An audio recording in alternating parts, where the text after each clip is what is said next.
Hello छात्रों, स्वागत है आपके अपने YouTube channel apogee education centre में। आज हम लोगों ने क्वेश्चन बैंक सीरीज का सेट चौथा लेकर आया है। सेट हम लोगों का चौथा है जो कि क्लास 10th साइंस हम लोग पढ़ते हैं।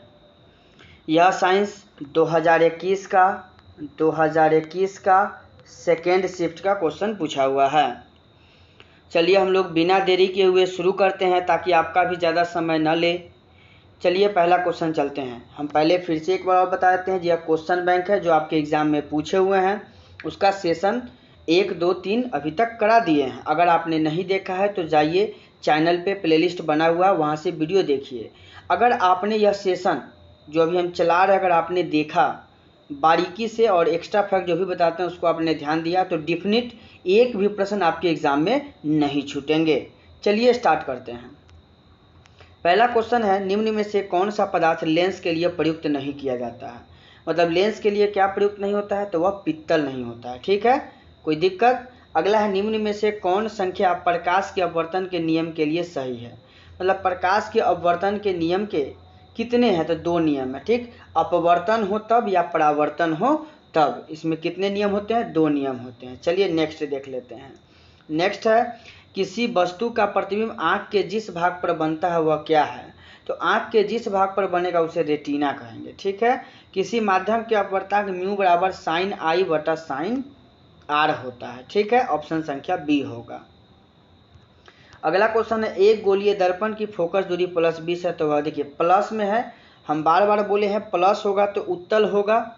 ठीक है ना, माइनस होगा तो क्या होगा, अवतल होगा। तो क्या हो जाएगा, यहाँ उत्तल हो जाएगा। अगर यही माइनस होता, अगर यही हम लोग का -20 होता तो क्या हो जाता, अवतल हो जाता। लेकिन अभी प्लस है यहाँ पर, इसीलिए क्या होगा, उत्तल होगा। अगला है, तालाब का जल कम गहरा दिखाई देने का कारण क्या है। तो तालाब का जल कम देखने का मतलब है वह अपवर्तन के कारण नहीं, उसकी गहराई कम दिखाई देती है। अगला है, अवतल दर्पण की फोकस दूरी ऋणात्मक होती है। अभी तुरंत बताएं, अवतल दर्पण की ऋणात्मक होगी और उत्तल दर्पण की धनात्मक होगी। नेक्स्ट क्वेश्चन देख लेते हैं। क्वेश्चन संख्या 8 देख लेते हैं। किसी अवतल दर्पण की फोकस दूरी और वक्रता त्रिज्या r है तो निम्नलिखित में से कौन सा संबंध सही है। तो r बराबर 2f हो जाएगा। ठीक है ना, f बराबर फॉर्मूला होता है r/2। कोई दिक्कत, तो हम लोग का क्या हो जाएगा, r बराबर 2 इधर चलाएगा गुना में तो 2f हो जाएगा। ठीक है, चलिए नेक्स्ट क्वेश्चन देख लेते हैं हम लोग। नेक्स्ट क्वेश्चन है, इलेक्ट्रिक हीटर की कुंडली बनाने में किस पर, तो नाइक्रोम का। ये हमने कल भी चर्चा इस पर किया है, आप जाइए प्रीवियस वीडियो चैनल पे देखिए। चलिए नेक्स्ट क्वेश्चन है, 1 यूनिट विद्युत ऊर्जा का मान होता है। देखिए कितना बार हमने यह सेशन में आपको मॉडल सेट सेशन हो तब आप जाइए चैनल पे देखिए, चाहिए क्वेश्चन बैंक सेशन हो, हमने लमसम 20 बार से प्लस हमने आपको बताया है, जो कितना होता है 3.6 गुने 10⁶ जूल होता है। अगला क्वेश्चन है, किलोवाट घंटा एक इकाई है। तो किलोवाट घंटा जो यह ऊर्जा की इकाई है। विद्युत फ्यूज विद्युत धारा के किस सिद्धांत पर कार्य करता है। तो विद्युत फ्यूज जो है ऊष्मीय सिद्धांत पर कार्य करता है। वोल्ट मीटर को विद्युत परिपथ में किस क्रम में जोड़ना चाहिए। तो वोल्ट मीटर को हर हाल में समांतर क्रम में जोड़ना होगा। अगला क्वेश्चन है, विद्युत परिपथ में 2 बिंदुओं की विभवांतर मापना है वोल्ट मीटर। ठीक, विभवांतर मापना होगा तो वोल्ट मीटर से। ठीक है, नेक्स्ट क्वेश्चन नंबर 15 देख लेते हैं। जल विद्युत संयंत्र किस ऊर्जा को विद्युत ऊर्जा में रूपांतरित करता है। किसको, विद्युत ऊर्जा में रूपांतरित करता है। तो ये जो हम लोग का हो जाएगा वो स्थितिज ऊर्जा को विद्युत ऊर्जा में करता है। विद्युत बल्ब में कौन सी गैस भरी जाती है। तो विद्युत बल्ब में जो है निष्क्रिय गैस भरी जाती है। अगला है, एक घोल नीले लिटमस पत्र को लाल कर देता है। तो घोल का देखिए नीले को लाल कर देगा। ठीक है ना, मतलब अम्ल होगा। क्या होगा, अम्ल होगा। तो अम्ल के लिए क्या होगा, अम्ल क्या होता है, हमेशा ध्यान रखिएगा, अम्ल का pH मान जो होता है वह 7 से कम होता है। 7 से क्या होता है, कम होता है। तो क्या हो जाएगा, आंसर 2 हो जाएगा। अगला है, बेंजीन का सूत्र होता है C6H6 होता है। ठीक है ना, बेंजीन का सूत्र क्या होता है, C6H6 होता है। नेक्स्ट क्वेश्चन है 19 नंबर, एथिल अल्कोहल का IUPAC नेम क्या है। तो इथेल अल्कोहल का IUPAC नेम एथेनॉल है। अगला है, C2H2N निम्नलिखित में से किसका सामान्य सूत्र है। तो C2H2N जो है हम लोग का एल्कीन है। ठीक, अगर एल्केन होगा तो CnH2n+2 होगा, एल्काइन होगा तो CnH2n-2 2 होगा। ठीक है, लोहे की परमाणु संख्या कितनी है? तो लोहे की परमाणु संख्या 26 होता है। इसको संकेत से Fe कहते हैं, फेरस। अगला है स्टेनलेस स्टील में लोहा एवं कार्बन के अलावे क्या होता है? तो हमेशा याद रखिएगा, स्टेनलेस स्टील की बात होगी तो निकेल और क्रोमियम तो होगा ही होगा, निकेल Na और क्रोमियम Cr। ठीक है, नेक्स्ट क्वेश्चन देख लेते हैं। नेक्स्ट क्वेश्चन संख्या 23 देख लेते हैं। पित्तल है, देखिए पित्तल हर हाल में मिश्र धातु है। क्या है? पित्तल मिश्र धातु है। क्या है? पित्तल मिश्र धातु। अगला है निम्न कौन अम्ल है? तो यौगिक में अम्ल होता है H2SO4। अधिकांशतः में H2SO सल्फ्यूरिक का बहुत प्रबल अम्ल भी है और सबसे ज़्यादा अम्ल भी H2SO4 ही होता है। निम्नांकित में कौन प्राकृतिक सूचक है? ठीक है, प्राकृतिक सूचक की बात की गई है तो हल्दी होगा। आखिर हम लोगों को पर्यावरण में प्राकृतिक जब हम उपजाते क्या हल्दी उपजाते हैं। OH अभिक्रिया वाले मूलक को क्या नाम है? तो OH है, हम पहले बताएं OH किस में लगा हुआ रहता है? तो OH जो है अल्कोहल में लगा रहता है। कैल्शियम कार्बाइड जल के साथ अभिक्रिया करके देता है, तो कैल्शियम कार्बाइड जो है यह जल से अभिक्रिया करेगा तो ये हम लोग का एथाइन बना देगा। नेक्स्ट क्वेश्चन है ओजोन के एक अणु में, देखिए हमने बताया था O3 होता है, 3 होता है। कमरे के ताप पर द्रव अवस्था में धातु है तो यह पारा होगा, अधातु होता है तो ब्रोमीन होता। ठीक है, अगला क्वेश्चन है सरलतम हाइड्रोकार्बन है, तो सरलतम हाइड्रोकार्बन हर हाल में मीथेन ही होगा। निम्नांकित में कौन क्षारीय ऑक्साइड है? ठीक, तो क्षारीय ऑक्साइड की बात है तो Na2O होगा। ठीक है, अगला देख लेते हैं। बेकिंग होता है तो बेकिंग बाई होता है, ब से बेकिंग ब से बाई, तो हर हाल में क्या हो जाएगा NaHCO3 प्लस एवं टाइट्रिक अम्ल का, किसका? टाइट्रिक अम्ल का। अगला है न्यूक्लियस शब्द किनके द्वारा दिया गया था? न्यूक्लियस शब्द जो है ये न्यूक्लियस शब्द हम लोग को रॉबर्ट ब्राउन ने दिया था और इन्होंने ही केंद्रक की खोज की थी। अगला है पौधे में भोजन किस रूप में जमा होता है?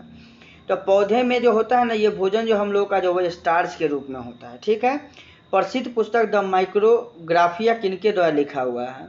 तो माइक्रोग्राफिया जो ये हम लोगों को रॉबर्ट हुक के द्वारा लिखा गया है। नेक्स्ट क्वेश्चन है पौधे और पशुओं की कोशिकाओं का वैज्ञानिक अध्ययन क्या कहलाती है? तो कोशिकाओं की वैज्ञानिक अध्ययन जो है कोशिका विज्ञान कहा जाता है। मानव हृदय घिरा हुआ है, तब मानव हृदय किससे होगा? तो पेरिकार्डियम से होगा। तो जैलम फ्लोएम तो होगा नहीं, प्लाज्मा होगा नहीं, ऐसे भी आप ऑप्शन को हटा सकते थे। अगला है बीजांड की ओर पराग नलिका की वृद्धि का क्या कारण है? मतलब बीजांड की ओर जब होगा तो उसमें वृद्धि किस कारण होगा? तो वह केमोट्रोपोजियम के द्वारा होता है। मनुष्य के श्वेत रक्त कोशिकाओं की जीवन अवधि की WBC, देखिए WBC कल जो हम लोगों ने पढ़ा था वह क्या था? RBC, इसका कितना होता है? 120 दिन।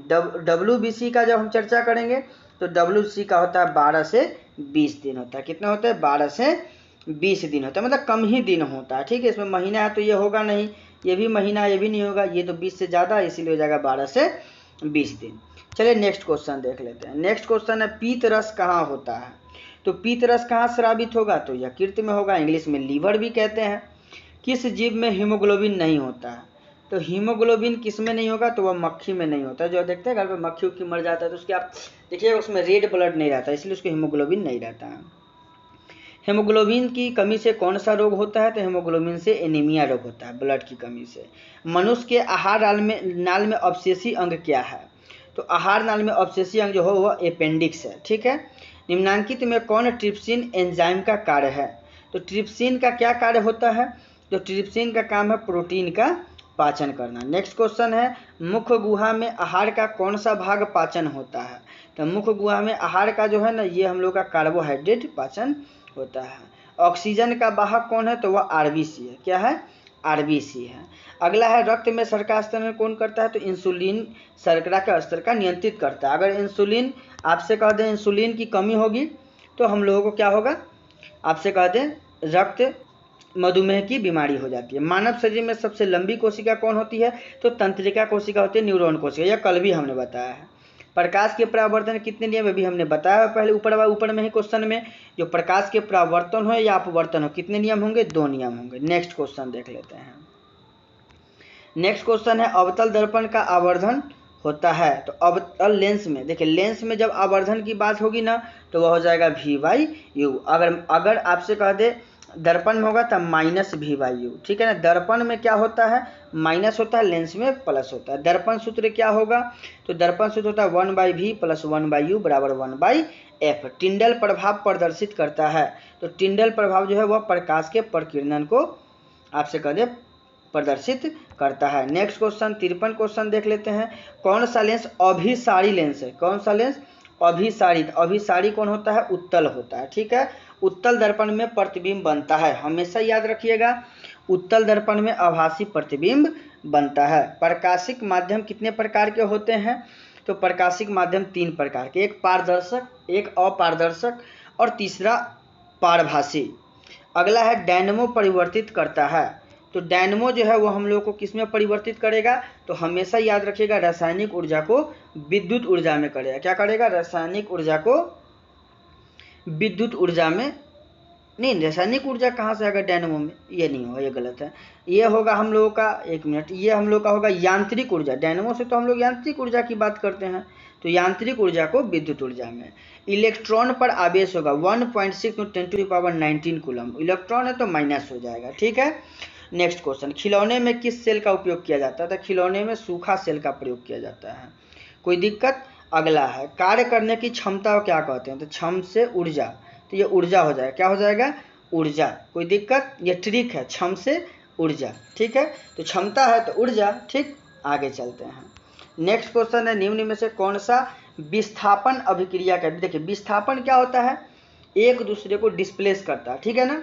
कोई दिक्कत, तो विस्थापन क्या हो जाएगा हम लोग का, ये हो जाएगा FeSO4 है। देखिए कॉपर को विस्थापित कर दिया कि नहीं कर दिया, और कॉपर के जगह खुद ले लिया। सिल्वर क्लोराइड का रंग होता है, तो सिल्वर क्लोराइड जो होगा श्वेत होगा, ठीक है। चांदी उजला होता है। निम्नलिखित में से कौन लवण है, तो कौन लवण होगा, तो ये NaCl होगा। नीला थोथा का अणुसूत्र क्या होगा, तो नीला थोथा होता है Cu, ठीक है ना, CuSO4.5H2O। आगे चलते हैं। गंधक की परमाणु संख्या, तो गंधक मतलब जानते हैं सल्फर, सल्फर की बात की गई है। कोई दिक्कत, तो सल्फर की जो परमाणु संख्या होगी ये हम लोग का 16 होगी, ठीक है।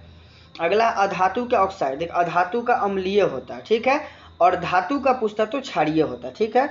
अभी तो हम लोगों से क्या पूछा है, केवल हम लोगों से पूछा है अधातु पूछा है। अगर यही हम लोगों से पूछता धातु, अगर धातु पूछता तो धातु के जो ऑक्साइड है वो हम लोग को क्षारीय होता है। चलिए नेक्स्ट क्वेश्चन देख लेते हैं। कार्बन है, तो कार्बन जो हम लोग का जो होता है ना, वो कार्बन जो है हम लोग का अधातु है, ठीक है। निम्नलिखित में कौन असंतृप्त हाइड्रोकार्बन है, ठीक। तो असंतृप्त करने के लिए ना हम लोग को याद रखिएगा, ऐसे तो C2H4 होगा, लेकिन CnH2n+2 पे ऐड जोड़ना है, ठीक है ना, उस पर बैठाना है, ठीक है। एक रखिएगा तो एक होगा, यहाँ पे एक होगा 4, तो ये तो सही हो जाएगा। दूसरा 2 रखिएगा तो ये हो जाएगा 4 2 6, तो ये भी सही है। लेकिन यहाँ 2 रखिएगा तो ये 6 होगा, लेकिन यहाँ 4 है, इसीलिए यह गलत है। इस पर बैठाइएगा, अगर इस पर बैठ गया तो वह हम लोगों का हो जाएगा संतृप्त। क्या हो जाएगा, संतृप्त, ठीक है ना, संतृप्त हो जाएगा। अगर नहीं बैठेगा तो असंतृप्त होगा। अगला है एरोमेटिक हाइड्रोकार्बन है, तो एरोमेटिक हाइड्रोकार्बन जो होगा वो C6H6 होगा।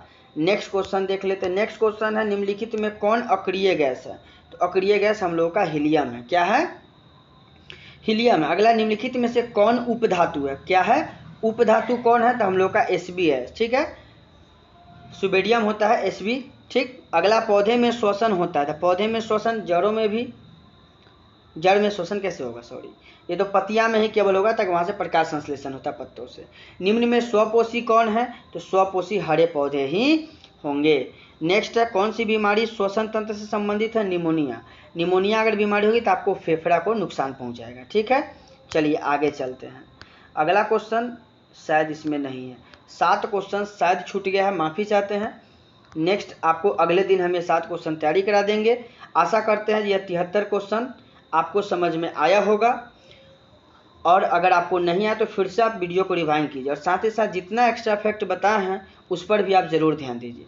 चलिए, आशा करते हैं जब पढ़ाया हुआ अच्छा लगा होगा आपको, तो हमारे वीडियो को लाइक कीजिए, शेयर कीजिए, और जहाँ तक हो सके हमारे चैनल को सब्सक्राइब कीजिए, ताकि हमें केवल आप लोग अगर थोड़ा सा मेहनत कीजिएगा, हमें केवल 500 सब्सक्राइबर पुराना है, और मात्र हम 40 सब्सक्राइबर दूर हैं। तो आपसे आशा करते, रिक्वेस्ट करते जो मात्र आप 500 सब्सक्राइबर पुराइए हमारे गुरुदक्षिणा के रूप में, जो हमने आपके लिए इतना मेहनत किए हैं। चलिए इसके आगे का सेशन हम फिर कल लेकर आएंगे। तब तक के लिए धन्यवाद। मिलते हैं नेक्स्ट वीडियो में। अगर आपसे हो सके तो सब्सक्राइबर बढ़ावा दीजिएगा, नहीं होगा तो भी कोई दिक्कत नहीं है। चलिए मिलते हैं नेक्स्ट।